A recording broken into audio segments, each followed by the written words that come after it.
Iran युद्ध की tension के बीच तुर्की के राष्ट्रपति ने नेतन्याहू को नई धमकी दे दी है। प्रेसिडेंट एर्दोआन ने इजराइल को दुनिया का दुश्मन बताते हुए बहुत जल्द एक्शन लेने का ऐलान किया है। अल्बानिया दौरे पर पहुंचे एर्दोआन की तरह ईरान भी अब अरब देशों की गोलबंदी में जुटा हुआ है। इस बीच सऊदी क्राउन प्रिंस मोहम्मद बिन सलमान की एक तस्वीर ने अमेरिका को दहला दिया है।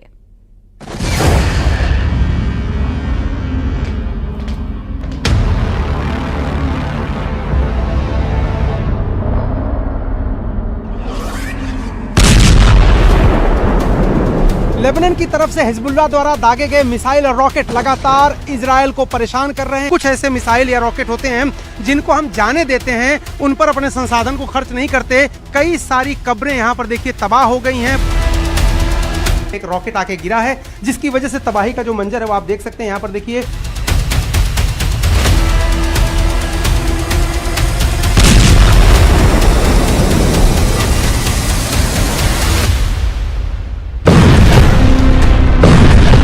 जैसे बम के धमाकों के साथ बेरूत की तस्वीर बदल रही है, जैसे जैसे रॉकेट की बौछार से तेल अवीव की शक्ल बदल रही है, उतनी ही तेजी से खाड़ी में खेमे बदल रहे हैं। इजराइल के खिलाफ मोस्ट पावरफुल ग्रुप बन रहा है। इस ग्रुप में होड़ ये लगी है कि जल्द से जल्द ईरान से दोस्ती की जाए और इजराइल के साथ अमेरिका को हद मिलाया जाए। कई तस्वीरें हैं जिन्होंने अमेरिका और इजराइल की टेंशन बढ़ा दी है।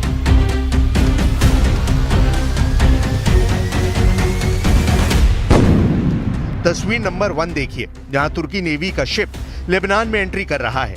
शिप पर तुर्की के किलर कमांडो एक्शन मोड में दिख रहे हैं। दूसरी तस्वीर अल्बानिया से आई है, जहां प्रेसिडेंट एर्दोआन इजराइल विरोधी गुट के विस्तार के लिए पहुंचे हैं। तीसरी तस्वीर तो ऐसी है जिसने इजराइल और अमेरिका दोनों को थर्रा दिया है। सऊदी अरब के रियाद में क्राउन प्रिंस सलमान से ईरान के विदेश मंत्री की मुलाकात ने अरब वर्ल्ड में नए समीकरण पर मोहर लगा दी है।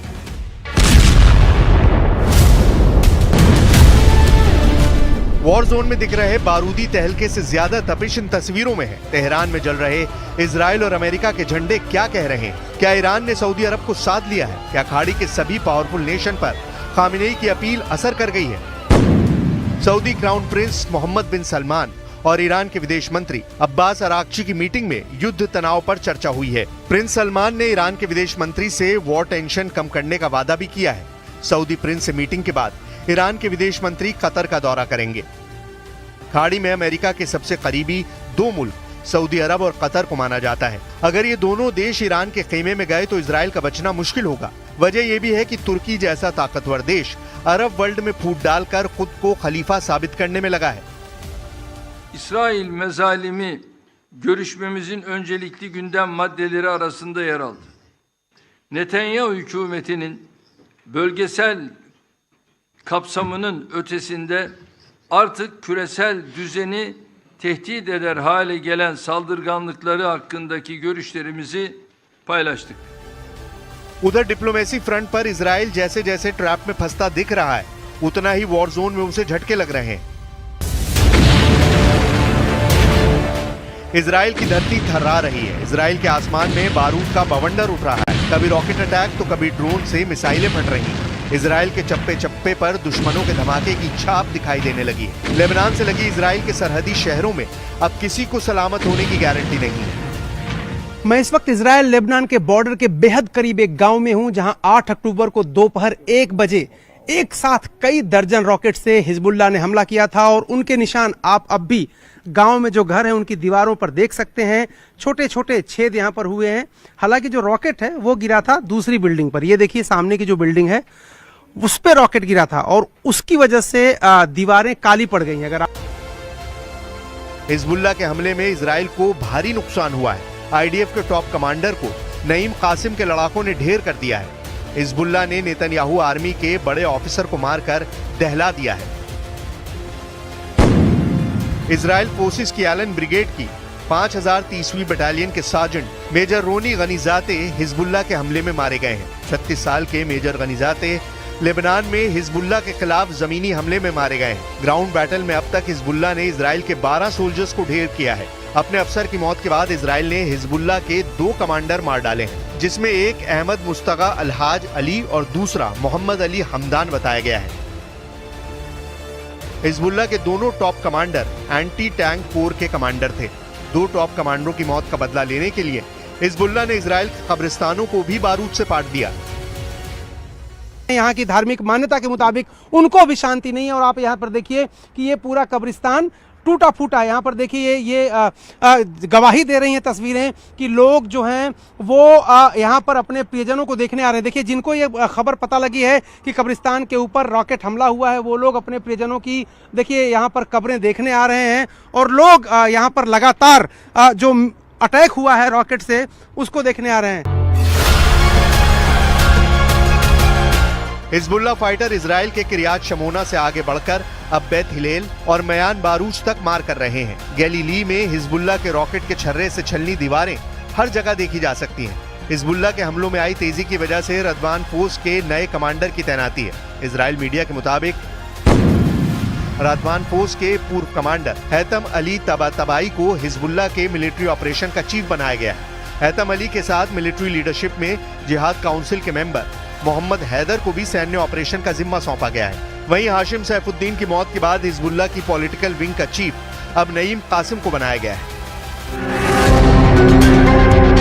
नए कमांडरों की यही तिकड़ी नेतन्याहू से नसरल्लाह की मौत का बदला लेगी, लेकिन अमेरिका के रहते ये मुमकिन नजर नहीं आ रहा है। सुपर पावर ने इजराइल को इतने हथियारों से लैस कर दिया है कि उसे युद्ध में परास्त करना हिजबुल्लाह तो क्या कई देशों के बूते की बात नहीं। ब्राउन यूनिवर्सिटी के कॉस्ट ऑफ वॉर प्रोजेक्ट की एक नई रिपोर्ट से पता चला है कि अक्टूबर 2023 से अब तक अमेरिका ने इजराइल पर 22.76 बिलियन डॉलर खर्च किए हैं। अमेरिकी हथियारों की आपूर्ति में लगभग 57,000 तोपखाने के गोले, तोपों के लिए 36,000 राउंड गोला बारूद, 20,000 M4A1 राइफलें, 14,000 एंटी टैंक मिसाइलें और 8,700 MK-82 500 पाउंड बम शामिल हैं। इजराइल के लड़ाकू जेट हों या फिर डिफेंस सिस्टम, सब के सब सुपर पावर के बजट से चल रहे हैं। इजराइल के आयरन डोम और David sling air defence system के लिए अमेरिका ने $4 billion, iron beam laser air defence system के लिए $1.2 बिलियन की मदद दी है। अमेरिका ने इजराइल को 14,100 MK-84 unguided 2,000 bomb, 3,000 joint direct attack munition, dumb to smart bomb transformer kit, 3,000 hellfire missile, 2,600 250 pound GBU-39 छोटे bomb, 1,800 M141 bunker buster bomb, 3,500 night vision device, 200 Switchblade drone, 100 से ज्यादा स्काइडियो x drone और 75 joint light tactical vehicle भी दिए हैं। Israel को emergency delivery के लिए $4.4 बिलियन का बजट अलग से रखा गया है। यानी पूरी दुनिया एक तरफ और इजराइल एक तरफ। अमेरिका इजराइल के साथ युद्ध में है, हर तरफ से है, चाहे हथियार हो, चाहे बाहुबल हो, चाहे एटम बम हो। इजराइल को जिसकी जरूरत होगी सुपर पावर वो देगा, लेकिन युद्ध में कभी भी इजराइल को झुकने नहीं देगा। अमेरिका की यही गारंटी नेतन्याहू को सभी दुश्मनों से भिड़ने की पावर देती है। सुपर पावर का इजराइल के साथ खड़े रहना उसकी जीत और वजूद दोनों के लिए जरूरी भी है, वरना बारूद के ढेर पर बैठे इजराइल को ईरान और तुर्की जैसे दुश्मन देश कभी भी जलाकर राख कर सकते हैं।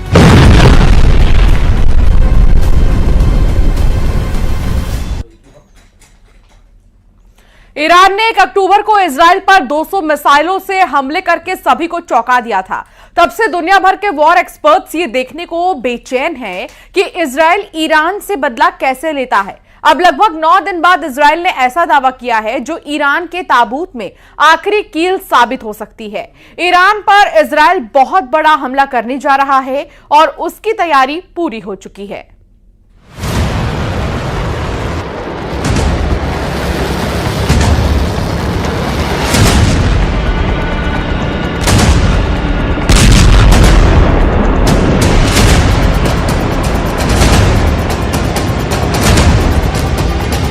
हमले को तैयार इजराइल, देखते रह जाओगे खामनेई।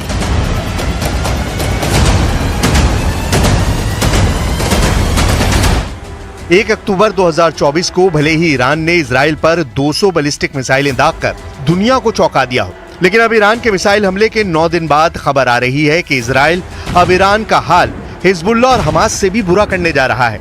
इजराइल में पिछले 9 दिनों से एक ऐसे हमले की खौफनाक और भयानक तैयारी चल रही है जिसके बारे में शायद ईरान को पक्के तौर पर पता नहीं है। इजराइल के प्रधानमंत्री नेतन्याहू ईरान पर हमला करने को लेकर अमेरिकी राष्ट्रपति बाइडेन से 50 मिनट तक बातचीत कर चुके हैं। इधर इजराइल के रक्षा मंत्री योआव गैलेंट ने ईरान पर हमले का ऐसा इशारा किया है जिसने पूरे मिडिल ईस्ट में हड़कंप मचा कर रख दिया है। दावा किया जा रहा है कि इजराइल के इस हमले की भनक मिलने के बाद से ईरान के सुप्रीम लीडर अली खामनेई की रातों की नींद उड़ गई है। जरा देखिए इजराइल के रक्षा मंत्री योआव गैलेंट ने क्या कहा है।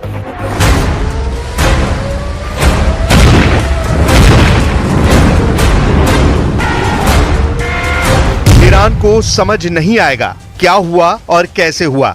योआव गैलेंट ने कहा कि ईरान पर इजराइल का हमला घातक और सटीक होगा और इस हमले की ईरान को भनक तक नहीं होगी। ईरान को समझ नहीं आएगा कि क्या हुआ और कैसे हुआ। योआव गैलेंट का यह बयान इजराइल पर ईरान के मिसाइल हमलों के जवाब में आया है। सूत्रों की माने तो इजराइल ईरान के प्रमुख तेल ठिकानों को निशाना बनाने की योजना बना रहा है। माना जा रहा है कि हमले ईरान की अर्थव्यवस्था को गहरा नुकसान पहुंचाने के लिए होंगे, क्योंकि ईरान की बड़ी आर्थिक ताकत उसके तेल क्षेत्र है। इसके अलावा इजराइल ईरान के परमाणु ठिकानों पर भी बहुत बड़ा हमला कर सकता है। 50 मिनट में हुई सीक्रेट डील, उड़ा दो ईरान के एटमी ठिकाने। लगभग 100 घंटे से दुनिया भर की मीडिया में ये दावे किए जा रहे हैं कि ईरान ने जमीन के नीचे एक बहुत बड़ा परमाणु परीक्षण किया है। दावा किया जा रहा है कि इजराइल ने पिछले 120 घंटे में ईरान में आए भूकंप और परमाणु बम का परीक्षण के दावों का सीक्रेट पता कर लिया है। इसीलिए बाइडेन और नेतन्याहू ने 50 मिनट तक फोन पर बातचीत के दौरान लगभग फाइनल कर दिया है कि अब ईरान को 200 मिसाइल हमलों का जवाब जबरदस्त तरीके से दिया जाएगा। התקפות שהאיראנים תקפו אותנו לפני זמן קצר. ההתקפות האלה היו אגרסיביות, אבל ההתקפות האלה נכשלו כי הן לא היו התקפות מדויקות. חיל האוויר לא נפגע, כל המסלולים פועלים. भले ये कयास लगाए जा रहे थे कि अमेरिका इजराइल पर दबाव बना चुका है कि वो ईरान के परमाणु ठिकानों को तबाह नहीं करेगा, लेकिन जब से अमेरिका को खुफिया जानकारी मिली है कि ईरान ने भूकंप की आड़ में एटमी परीक्षण ही किया है, तब से अमेरिका अब इजराइल को उसके एटमी ठिकानों पर हमला करने की हरी झंडी दे चुका है।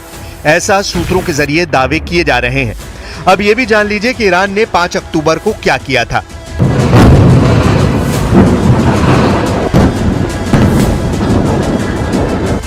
इजराइल के साथ बढ़ते संघर्ष के बीच 5 अक्टूबर को ईरान के सिमनान प्रांत में रिक्टर पैमाने पर 4.6 तीव्रता का भूकंप दर्ज किया गया।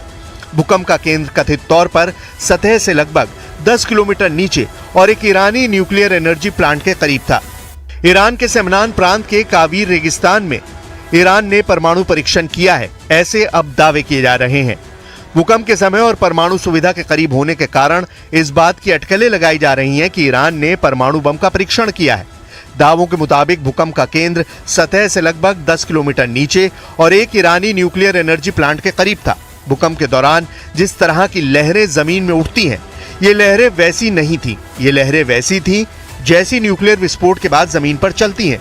इसीलिए दुनिया भर के रक्षा एक्सपर्ट्स और वैज्ञानिक ये दावा कर रहे हैं कि ईरान ने परमाणु परीक्षण किया है। ईरान ने इन दावों का खंडन नहीं किया है, जिसमें दावा किया जा रहा है कि ईरान ने एटम बम का टेस्ट किया है। यूनिट 9900 का वॉर प्लान, ईरान पर अदृश्य हमला।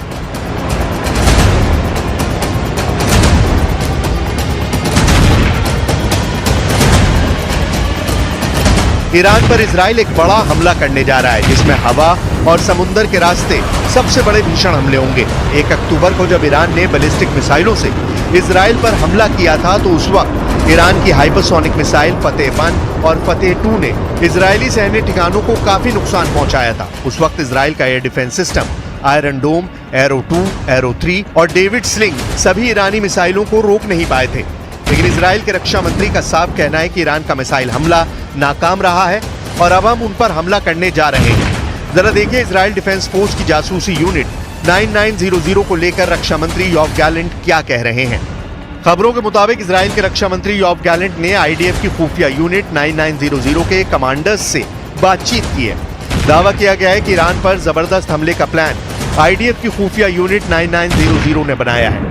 आईडीएफ की खुफिया यूनिट 9900 ने ईरान में तेल कुएं, एटमी ठिकाने, राष्ट्रपति भवन, खामनेई के घर पर हमले का प्लान बनाया है। इसके अलावा आईडीएफ की खुफिया यूनिट 9900 ने ईरान के टॉप कमांडर पर हमले का प्लान बनाया है, जिसने 200 बैलिस्टिक मिसाइलों से इजराइल पर हमले का नेतृत्व किया था।